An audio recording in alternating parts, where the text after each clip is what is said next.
चुनाव की तारीखें घोषित होने के बाद महायुति गठबंधन में सीटों के बंटवारे को लेकर बातचीत तेज हो गई है।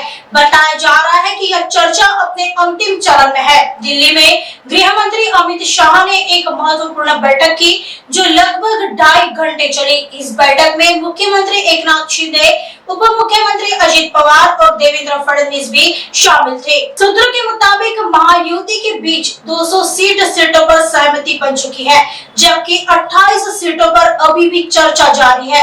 बीजेपी को 142 सीटें दी गई है। एकनाथ शिंदे की शिवसेना को 67 सीटें मिली है और अजित पवार की एनसीपी के लिए 52 सीटें तय की गई है। बाकी 28 सीटों पर अभी बातचीत जारी है। महाराष्ट्र विधानसभा में कुल 288 सीटें हैं। बीजेपी चाहती है कि वह 160 से ज्यादा सीटों पर चुनाव लड़े, जबकि एकनाथ शिंदे चाहते हैं कि उनकी पार्टी 60 से ज्यादा सीटों पर लड़े।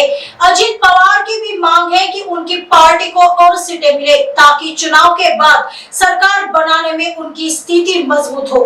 2019 के चुनाव में बीजेपी ने सबसे ज्यादा 105 सीटें जीती थी, लेकिन बाद में शिवसेना एनडीए से अलग होकर एनसीपी और कांग्रेस के साथ मिलकर सरकार बना ली थी।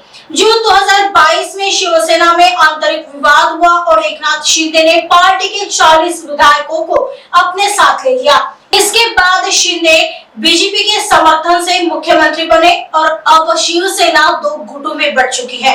इसी तरह एनसीपी भी शरद पवार और अजित पवार के 2 गुटों में विभाजित है। महाराष्ट्र की 288 विधानसभा सीटों पर 20 नवंबर को मतदान होगा और नतीजे 23 नवंबर को घोषित किए जाएंगे।